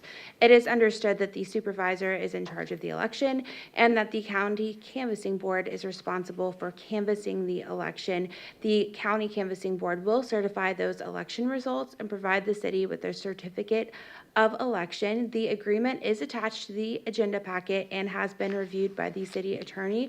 Staff recommends approval. I will entertain a motion. Second. I have a motion and a second. Any other discussion? All in favor signify by saying aye. Aye. Any opposed? Motion passes. All right, item 17 is consider authorizing the city manager to create scope of services to provide to the consultant for procurement services. Felicia, you want to explain that? That's a lot of services. I can. At the December 30th, I'm sorry, listen to me. At the last meeting, council received Almost there. a presentation on the current regulations regarding food trucks. After discussion, the council agreed to explore the option of hiring a consultant. The council added this item to the tentative agenda to consider authorizing the city manager to develop a scope of services for food truck regulations. Absolutely perfect. Thank you. All right, we have a motion for approval. So moved. Second. I have a motion, any other discussion on food trucks? I think we did already. Yeah, right? we did, no, for All sure. right, all in favor signify by saying aye. Aye. Any opposed? Motion passes. Item 18 is council comments, and we're starting out with the vice mayor. Hey, thank you, Mayor. Wow, that was quite the reaction. Great. Everybody's like getting delirious at the end of 2024, it sounds like. Speaking of delirious, we survived Disney and Universal with our children this weekend. It was amazing. Got to go to Magic Kingdom, and we went on a Friday early in the morning, and we got on Peter Pan, Haunted Mansion, Pirates, Aladdin, Thunder Mountain, Space Mountain, Ariel, saw 2 parades and ate lunch, and we were out of there by 2:15. So it was great. Good for you. I know. Come with me. Can you I take know, my kids? no line was longer than 30 minutes. I mean, it was like just in and out. I mean, we walked into Space Mountain, you have to walk through that whole entire thing, just all the way to the ride itself. And then my son was screaming, crying because he wanted to go again, so he kept pulling the bar back down. And then our daughter was screaming, crying because she didn't realize how dark it was going to be and fast. And when I told her it was the fastest ride she's ever going to be on, she thought that meant it was the quickest, meaning shortest amount of time, not what did you absolutely, why would you do this to me, Father, was pretty much. Then we went to Medieval Times that night. We were the Yellow Knight. He lost. Our son was not pleased and screamed at the Red Knight. And didn't like the Green Knight, but whatever, it was fun. And if you ever get a chance to go, go. The next day we went to Universal, and that was a good time too, but just to let everyone know, that's where I was, so I couldn't go to the events that were held last weekend here. Happy 11th anniversary to my bride. I know none of you have known me that long, but you can probably figure that's been 11 years. So good for her. Happy, and me, well, thank you. Well, thank you, Tom. I will let her know you said that and pass along the well wishes. Happy holidays, Happy New Year, everybody. I know I'll see you between now and our next meeting, but that's all I have, Mayor. Thanks so much. Thank you. All right, next we have council member Valerie Tadezewski. Tadezewski. So close. Every time. I'm trying to take that off your plate. I'm trying Keep to. it real short. Keep it real short tonight. 'Cause Years, so I'm- we really gotta get used to it now. I mean, 3 more years at least. Yeah. Like, come on, you guys. Oh, I guess I'll start with that. I'm relieved and I'm very excited to be serving for the next 3 years. I will get sworn in March with everyone else. But for now, I get to enjoy my holidays and not worry about running a campaign, so hurrah for that. I enjoyed all of the events this weekend. I had friends in town from Japan, and so they got to go to Winter Wonderland with our family and do the ice slide and meet Santa for the first time ever. And then loved the preview of Frozen.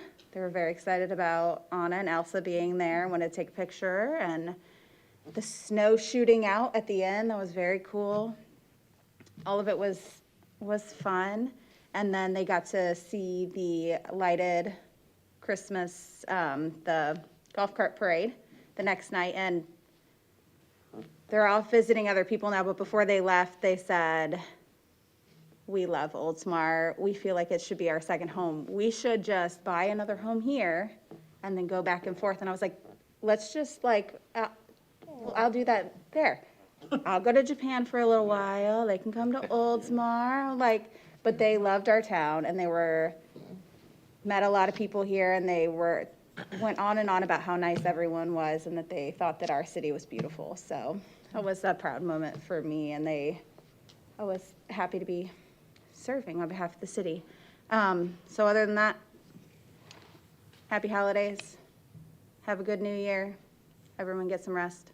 Thank you. I think their children were in shock when they were sitting down next to me. They were like, "Who is this guy?" Santa. Yeah, they were like, "What is Santa. this?" Sitting next to And Santa. they just got off the plane, right? They just got in town.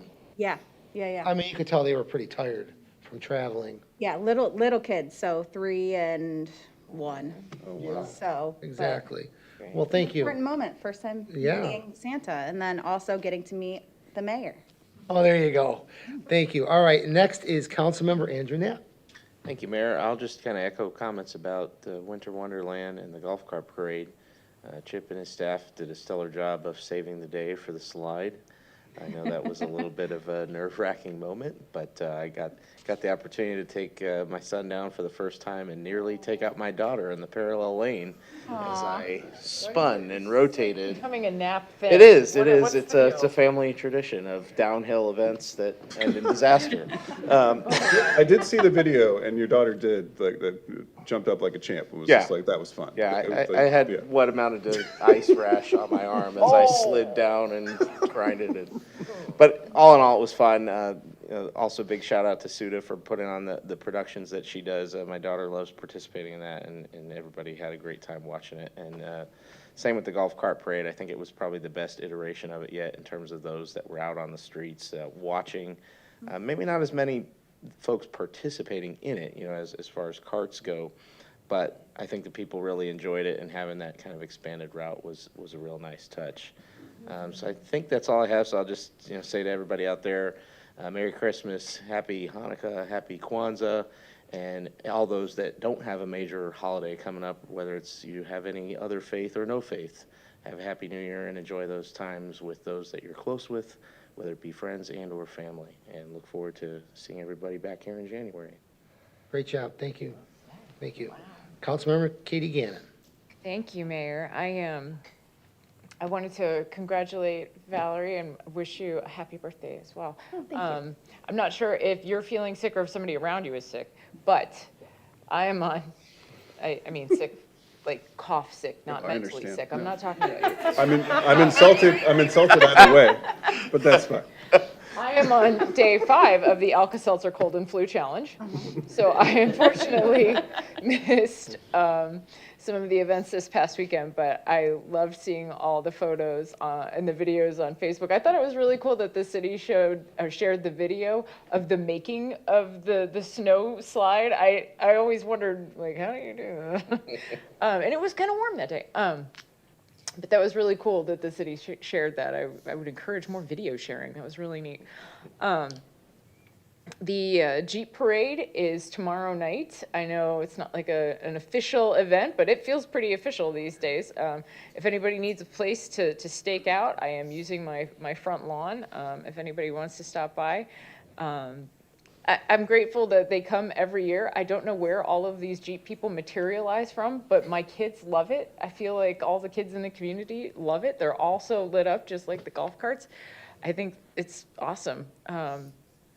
I wanted to thank city staff for working so hard too. And I know that we're almost there, maybe after this weekend, but the events that took place this December, added maybe a little bit of normalcy, added a lot of cheerfulness and a lot of joy in an otherwise, not so joyful year this year.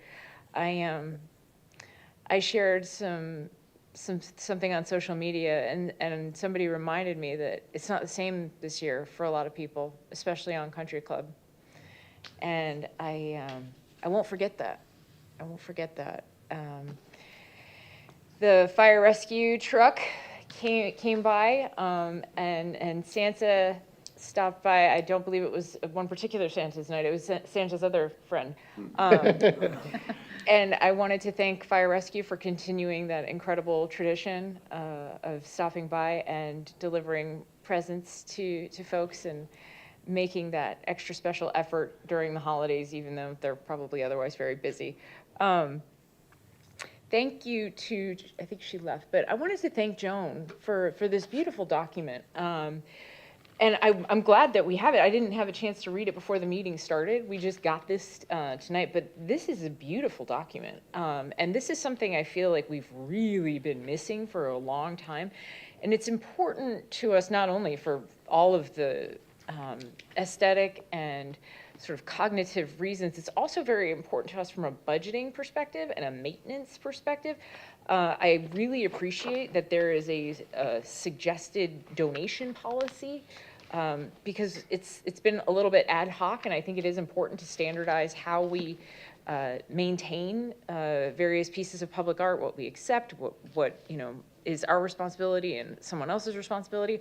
I'm interested in all the different concepts of leasing art, the different suggested locations. I thank the board for serving for a year to get this done. This is absolutely beautiful, and the document itself is beautiful. And I didn't know before we started this process all the different types of art, and I thought it was so interesting that everybody kind of there's like a coalescence around the functional art, and that was what people really resonated with, which makes sense for our community, and it's reflected in the visioning statement. So thank you to her. I hope she sees this at some point because this was really beautiful and really unexpected.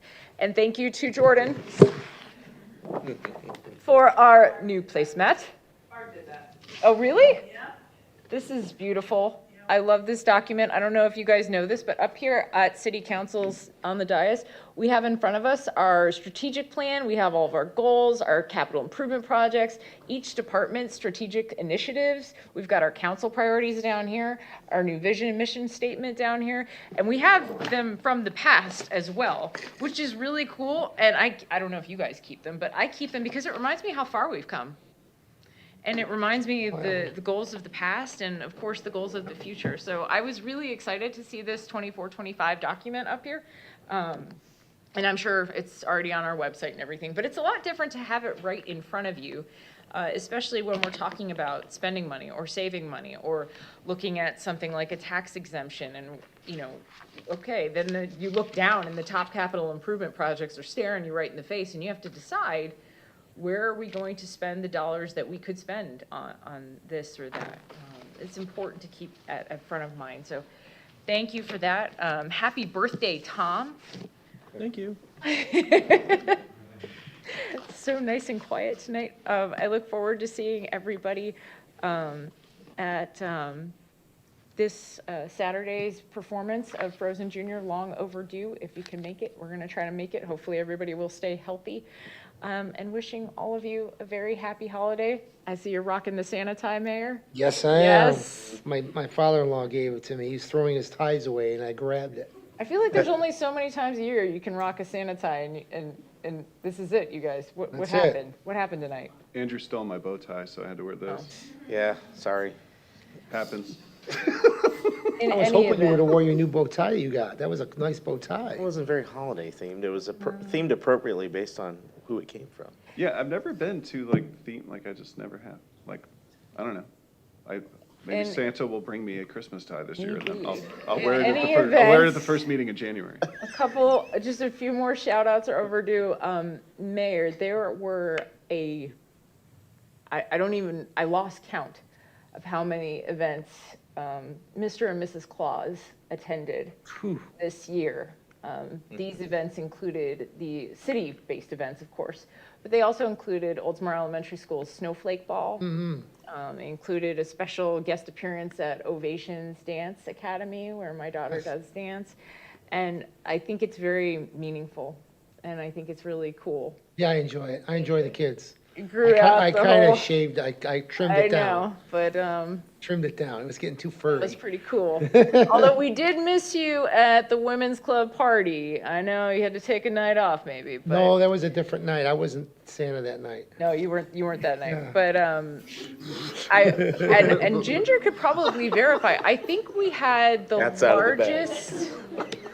You're not really good at keeping that secret. I hope children aren't watching. But anyway, I think we had the largest women's club gathering, meeting ever in the history of the women's club. And it happened to be our Christmas celebration, and people brought guests, and it was interesting because more people connected through like the hurricane aid groups. So then we had people from the church coming, and to see our existing organizations kind of organically grow through these friendships and partnerships that we've made. Really cool, really fulfilling to see everybody there that night, and just to see that organization continue to flourish. Really proud to be a part of that. So thank you to all the women in the Women's Club, especially to Nicole Williger, and hopefully soon Rhonda Dunkley, for continuing the donation drive for our seniors and for the children of our community. It's just incredible. Yeah, they were delivering stuff today. Yep, yep. All right, you good? Incredible. I'm good. I All could right. say 10,000 more things. I'm just really proud of So our I just want to thank Joan for this too. I think this is wonderful. Or Barb, okay, Barb, yep. I'll put it right in drawer with the other ones. Thank you. So I have a couple things. I want to thank you guys for coming to the mayor's breakfast. I thought that the Chamber of Commerce, you guys did an amazing job. You really did. Mark Howe and Jerry Pruzzi. That was a really good event. I'm glad it's sort of like in Oldsmar again. I'm glad it's back at the country club in East Lake Woodlands. But I want to just say that I'm really disappointed that we didn't win the most tips this year. Joe Ayu got more tips than me, but that's okay because I beat him last year in Safety Harbor. But I just want to say thank you guys for all coming. It was a great event. We also had the holiday luncheon on Friday for the Mayor's Council of Pinellas County, where the county commissioners were. Felicia and Kristen showed up. It was a great event. I was able to chair that, and it was elected officials, mayors from all over Pinellas County were there. It was a great event, and that restaurant, the what's it called? Salt Rock Grill. Salt Rock Grill, the filet mignon, perfect. Great lunch. Number 3, Saturday morning, we had breakfast with Santa. That was a great event for the city of Oldsmar. I love that every year. I like it how we moved it to the State Street Center, inside the building instead of outside at Veterans Park. Way better having it there. Other thing I wanted to mention was Katie mentioned it, the fire truck, Oldsmar fire truck. They do an amazing job. I don't know how many years it's been going on. I heard 30. Like 30, yeah, it has to be. 91 was my first time. 91? But It was kind of neat. Found a picture the other day, and I dropped it off at the station. Did you? Wow. Oh, I'd love to see that. So it was kind of Baby. funny. I want to see little baby. It's the first year find they actually gave us Actually, a sheet. They've never given us a sheet in the back, and it said all the houses, and we got to go to Andrew's house. It was a really special event, especially for me because I've been doing your house for years. Santa has. Yeah, Santa has, yeah. Yeah, and it was Sean, who's now 18. Oh, 17. I mean, he was like 8, so, yeah, that was a great, and I really appreciate the Oldsmar Fire Department for what they do for our city. I do want to share one story that I thought was kind of unique. I mentioned it to Felicia today. We stopped at a house. They had 2 young children, but what happens is when you stop at these homes, the kids from all the other houses hear the horns, and, I had control of the horn too. I was horning all night long. Anyways, the kids from the whole neighborhood comes out, and all these kids, and the one couple literally just moved to Oldsmar 2 weeks ago. And their little kids were like, they were just like in awe that this fire truck was in front of their house, and here Santa comes out, and it was a really cool event. And I wanted to share that one story. And then Councilmember Gannon also mentioned the snowball dance at that was incredible. He walked in the door. There you go.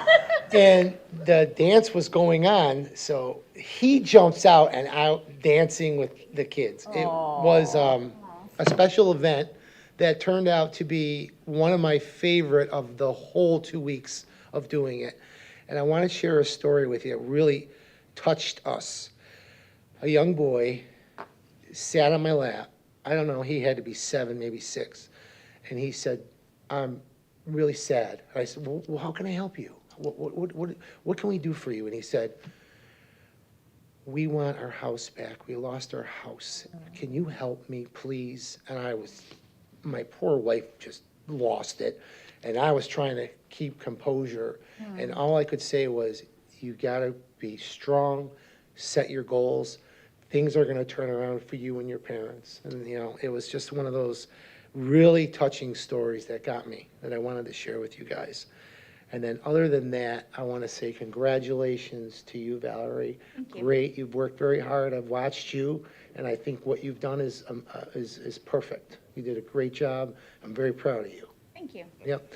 And then, Merry Christmas to everybody, Happy Holidays, and Happy New Year. This is it. We don't usually have this meeting. Usually this meeting's canceled every year. But this year, because it's kind of early before the holiday, that we had this meeting. So it's, since I've been on council since 2015, it's the first time we've had 2 meetings in December. That, but Felicia asked me, and I said, absolutely, let's do it. Get it done. Right. All right, next item on our agenda is the consider the approval of the tentative agenda for January 7th. Does anybody wish to pull or add anything to the agenda? Might want to add this, but before I ask to add, just a question to the city manager. Would it be too soon to consider one of the short-term action plans of establishing the Public Art Advisory Board? And if the answer is yes, that's okay. Yes. Go away. Fair enough. Go away. Too soon, We'll bring Councilmember that, we'll bring that forward when we have it prepared. Okay. Sounds great. All right. Then no, I have nothing to add. All right, anything else? Motion to approve the tentative agenda. I second that motion. I have a motion and a second. Any other discussion? All in favor signify by saying aye. Aye. Any opposed? Motion passes. Merry Christmas. Ho, ho, ho. Meeting adjourned. I knew the answer. I like how you phrased it in the takes that. affirmative rather than the negative. Like, is it too soon? Yes. I did one. Oh, good. Good job today, Doc.